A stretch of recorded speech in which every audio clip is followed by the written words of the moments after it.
Welcome back to the channel. Today we're going to talk about the Oura Ring Gen 4, just released last month. I'm a little late to reviewing it just because there's been some other rings I was reviewing as well. You can check out those videos on my channel where I pit 4 rings against each other, including the newcomer Luna. So here's the Oura Ring Gen 4. I have it in my favorite color, brushed silver, kind of like a matte silver, brushed silver. Oura is the only one that has the brushed matte silver color so far that I've seen. Ultra Human's probably the closest. They have their raw titanium, but it's just not a brushed silver. It's kind of, it's like a darker silver color. It's kind of hard to explain, but you could see that in my Ultra Human ring review also on my channel. So what's new, what's different between the Generation 3 and the Generation 4 Oura ring that just came out? And I'll tell you, not a whole lot, at least at first glance. There's really not a whole lot, in my opinion, that's changed. Now, something that has supposedly changed for the company is that it's way more accurate. And I don't know if that's a good thing or a bad thing. You know, are they calling their previous generation ring inaccurate? But the Generation 4, they say, is a lot more accurate. So this latest ring, it's sleeker on the inside. The Generation 3 had 3 little bumps on the inside, these 3 sensor bumps that are no longer present. A lot of people complain that it made it uncomfortable. For me, I thought Generation 3 was comfortable already. Those 3 sensor bumps didn't bother me at all. So those 3 sensor bumps are no longer present on the Generation 4 ring. Now, Oura's Senior Vice President of Hardware, his name's Tommy, he said that regardless of skin tone or what finger you wear the ring on, it'll work. You know, the accuracy will be on point and it'll take all your metrics and do everything you need. And it doesn't really matter what finger you wear it on. Now, previously, it was recommended to wear the ring, and this is all the ring companies. They say wear it on your pointer finger because it'll be the most accurate compared to your other fingers. Now, something that hasn't changed that I still love about the Oura ring is there's this little indicator on the ring. I don't know if you can really see it now. There's a little indicator that tells you if your ring is on the right way. And I don't believe any of the other rings have that. So if the indicator is on the bottom here of my finger, it's on correctly. But if it might move slightly and go to the side or go to the top, and then if I see that, I know, oh, okay, I need to turn it around, make sure it's on the bottom. So I really like that about the Oura ring. Also, my favorite color is the brushed silver, and this goes for all the smart rings out there. The colors that other smart rings come in, including the Oura ring, there's a black color, there's like there's a gray gunmetal matte black color, there's a shiny black color, there's a shiny silver color, there's a gold, there's rose gold, and then there's the brushed silver. So I'm a little partial to Oura, at least on the looks of it, because brushed silver is my favorite color for the ring. I think it's the most beautiful smart ring on the market because of the inclusion of the brushed or this matte silver color that the other rings don't have. Now, I really love the Luna ring too, but it's Oura that has this brushed silver that pushes me over the edge in terms of beauty of the hardware. And that's just my personal taste. You know, you might like the black color or the gold color best. So in that case, what I'm saying, you just throw it out the window, it doesn't matter. So enough with me talking, let's get into the app and check out what this thing does and see if this is the ring for you. Let's chat. All right, let's see what this Oura app can do. Let's see, this is their latest app. It was just updated. I think it's okay. I really like, you know, some of the other apps better. I actually preferred the Oura app before they redid it, but still, this is a pretty, you know, still good looking app. You'll see here, it thinks that I did something at 8:32 in the morning for 16 minutes. This is how much I burned and so on, but I didn't do any type of workout or activity. So instead of confirming, I'm just gonna X out of this. Something else that happened today was that basically there's some type of crash or something, some error that happened because I wore this Oura ring last night to bed and it did not pick it up. You'll see there's no sleep. If I click here, sleep, look, it's all blank. So I don't know, this is the first time it happened. I don't know what happened, but just so you can see what it looks like when you, the metrics and everything, let's go to the previous day. Let's go here. Okay, so this was yesterday. So this is what it looks like in the Oura app, and it'll show you my time in bed was 9 hours and 40 minutes, and my total sleep was 6 hours and 34 minutes. So what's the difference? Well, time in bed, that could be, watching a movie, playing around on your phone, but actual sleep time, the Ring knows when you're actually sleeping. So it says I got 6 hours and 34 minutes. It gives you, an efficiency rating. And then what was my average resting heart rate? This isn't the best, but that's what it was. And it also gives you a sleep score. Now, if we keep going down, Oura shows you the sleep stages. So let's see, like my REM sleep says hour and 13 minutes. I could get better sleep. I really can. I have 3 little monsters, so I'm up sometimes at night. So that would probably be affecting some of my metrics here. But let's see here, deep sleep, hour and 34 minutes. Now, Oura and the Luna Ring are the only ones that tell you your latency. So what the heck is latency? Well, latency tells you how long it took you to fall asleep once you were trying to fall asleep. So if you're on your phone in bed, you're not trying to fall asleep yet. It's when I put the phone down, I'm a side sleeper, I turn on my side, and now I'm actively trying to fall asleep. So this says it took me 21 minutes to actually fall asleep. Now, they've somewhat of little AI inputs here, like interrupted sleep. Looks like you had some trouble sleeping soundly last night. Don't worry, you'll be fine. Let's click this little arrow, and it just gives me my sleep score again, which we already saw. This is just, to me, it's kind of redundant. We already saw up top, 6 hours, 34 minutes. It gives you your sleep stages again. And what I like here, even though it's redundant, I have found Oura, when compared against all the other rings, and also even comparing with my Apple Watch Ultra 2, to be pretty accurate. So I could give kudos to Oura for that. I know they've been out the longest. You probably are more familiar with Oura if you're doing some research, because they were out, I think they came out in 2015. So they've been out almost 10 years. They're the big boy, I'd call them, in town, and the smart rings. And the other rings are trying to take their market share, obviously. What I like about Oura, I feel their oxygen saturation is pretty accurate as well. I'm at a higher altitude, so I know 94 is not really the best. It could be better. I've been diagnosed with sleep apnea, although I have been losing weight this year, so I think it's gotten a little better over time. So I like to see every night what my oxygen saturation was. It'll even tell you here variations throughout the night, and you'll see this timeline, variations of your blood oxygen. But again, this is again redundant. Here it is, my lowest heart rate. And then average is 73. Now, my ring, I wear a size 11. The 10 was too small, so maybe I'd be in the middle of 10 and 11. If you're in between sizes, you're going to want to size up, because your fingers, they could swell at night, and then your finger gets stuck, or the ring could get stuck on your finger. So I would recommend sizing up, which is what I did, to 11. And that's what probably maybe caused these gaps here. Maybe the ring was turned around while I was sleeping, and that's why there's this gap here.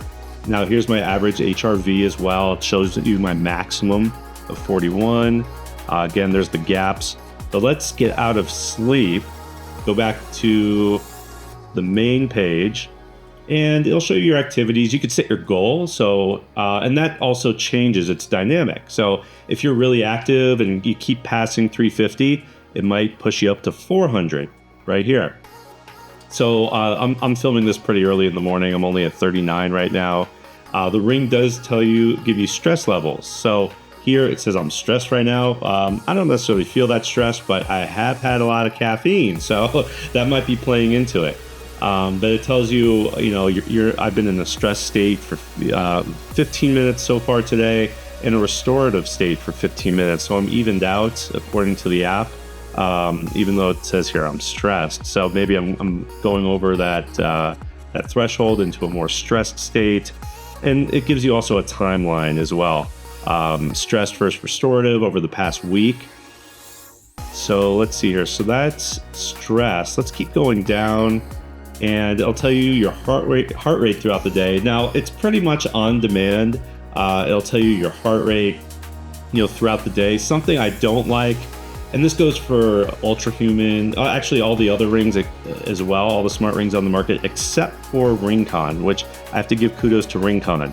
And what I'm talking about is on-demand measurements. So if I want to know right now what's my HRV or what's my blood oxygen levels, it won't tell me. Oura will only tell me what those levels were when I was sleeping, what my blood oxygen was when I was sleeping. But RingCon will tell you whenever you want. You would just push a button in the app. It tells you right now what's your blood oxygen levels. So I really like that.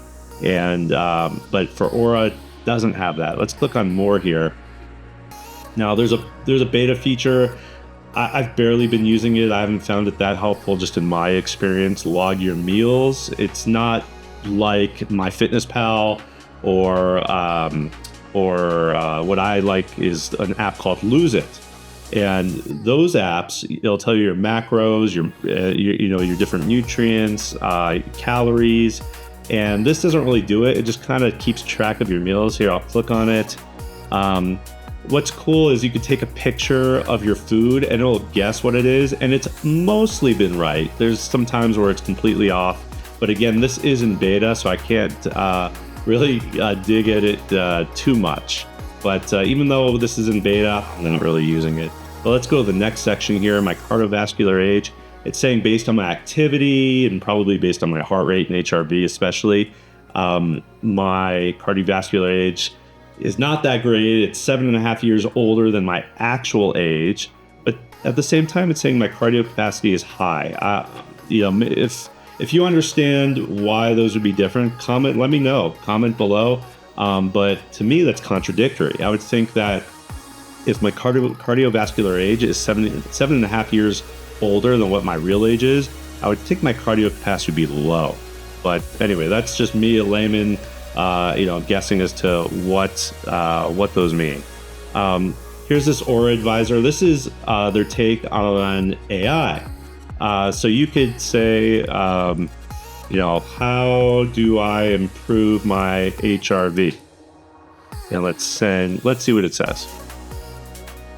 Might take a minute. Okay, improving your HRV involves balancing stress and recovery and yada yada. Okay, it tells me how. Now, if I compare this to, let's say, Luna that has AI, I think Luna's AI kills Oura. And I'm just trying to think back to my video. You could go look at my Luna Ring review video, which I get into it a little deeper. But basically, Luna's AI, if you're into AI and you want AI, Luna's the ring to get until Oura improves. The Luna AI, for example, will give me a workout routine. It'll give me nutritional advice. It'll give you just a lot more things. It's more substantive than this. So let's back out of this Oura Advisor. You could tag things. So if you're feeling really stressed, you could add a tag saying, I had a presentation or something like that. And I personally don't use that feature, but a lot of people may want to keep track of that. So Oura does have that feature. Here's a timeline of yesterday when I woke up. You can view the full timeline, when I fell asleep, the night before, things like that. But here, let's go. If we click on the Vitals app, I think most of this is just redundant. Yep, here, it didn't get my sleep info from tonight or last night. Here's readiness. So if you click on readiness, it'll tell you your body temperature here. It'll give you a readiness score. Just like the other apps, it's kind of the same features. Respiratory rate, which I like to see.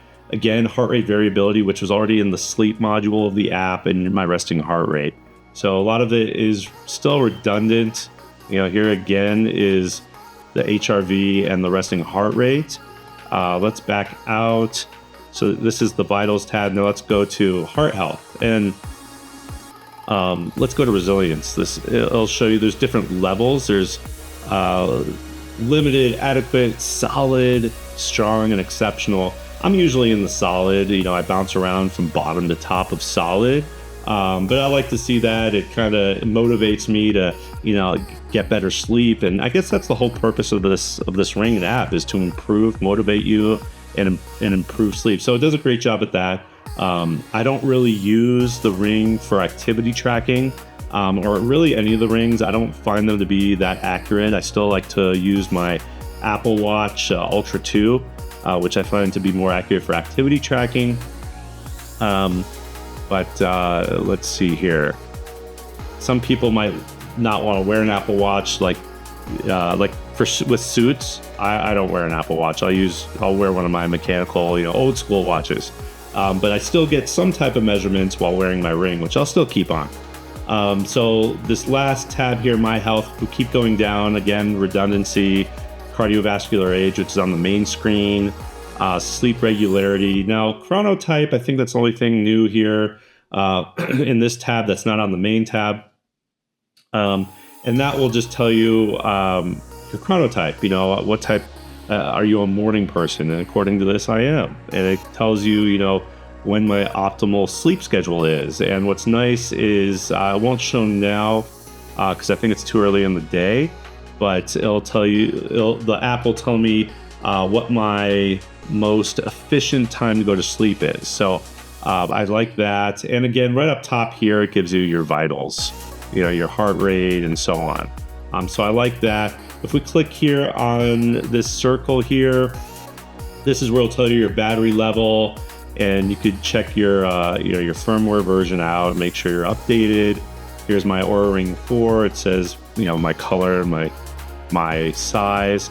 And last but not least, if we click here and we go to, I won't go there. I don't have anyone to share with, but circles, you could add other people that who use the Oura Ring, and you could see you could track them, and they could track you in terms of your metrics. So right now I'm not sharing with anyone, but in the Explore tab, if we click that, it'll actually have meditation little programs and stories I'll read to you in the sleep here. And what it does, you'll see this little icon. If you're listening to it and doing breathing exercises or meditation exercises, the ring will actively start measuring your heart rate and your HRV while you're doing that. So you can get an up-to-date, on-demand reading of your heart rate and your HRV so long as you're participating in this meditation or one of these programs here in the app. But that's pretty much it for the Oura Ring. I do like the Oura Ring a lot. I like their brushed silver color. And let's close this out.